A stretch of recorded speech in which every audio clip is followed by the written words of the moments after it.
According to a recent study by the Commonwealth Fund, the 13 million uninsured young adults between the ages of 19 and 29 comprise only 17% of the total population under age 65, yet are 30% of the non-elderly uninsured. The reason for this disproportion, the report indicates, is that many young adults hold low-wage or temporary jobs that don't include benefits. Many others are insured but can expect to undergo several transitions in coverage during their early working years and will face uncertainties in their policies. Most of the Temple students we spoke to had health insurance, but the primary provider of their health insurance seemed clear. I get health insurance through my parents. Through my parents. It's through my parents. Through my dad's job. Through my parents. Through my parents. My dad's in the Army and I get it through him. It's under my parents. It's through my mom. My mom's a teacher, so it's through her school. So what do you know about your health insurance? I know that it is supplied through my parents, and they are paying for it right now currently. We asked Temple students about what they expected for their health care after they stopped being covered by their parents' plan. Well, I'm a grad student here, so it will expire when I'm done being a full-time student, so when I'm 25. Hopefully I'll get health care through my future job that hopefully I'll find. Otherwise, I'll probably pay for COBRA or something like that.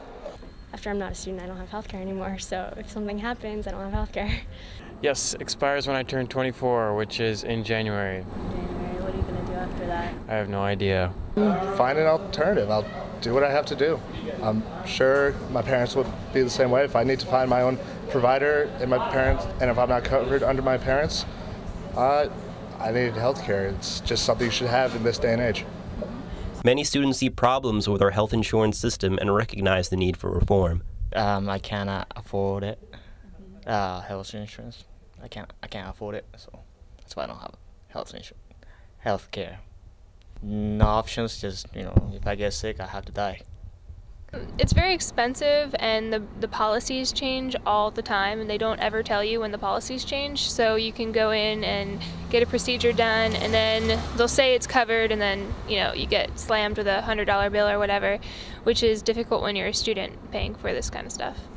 I have a brother who currently has cancer, and he kind of had some problems because he had to leave school for his health insurance, and then we had to apply for Medicare and stuff like that because or he had to start up school at a local community college because if he wasn't a student, then he wasn't going to be covered by our family's insurance. So there are some occasions where it's like we're going to get the Gardasil vaccine, and the copay for it was supposed to be covered on our health insurance, supposed to be covered, but it ended up being the copay for it for me and my sister was going to be a few $100 per shot for each of us. So the shot itself was going to cost us a couple $100 because you had to get it a few times, and obviously we don't have $1,000+ to spend on a shot. So yeah, that's a kind of a problem.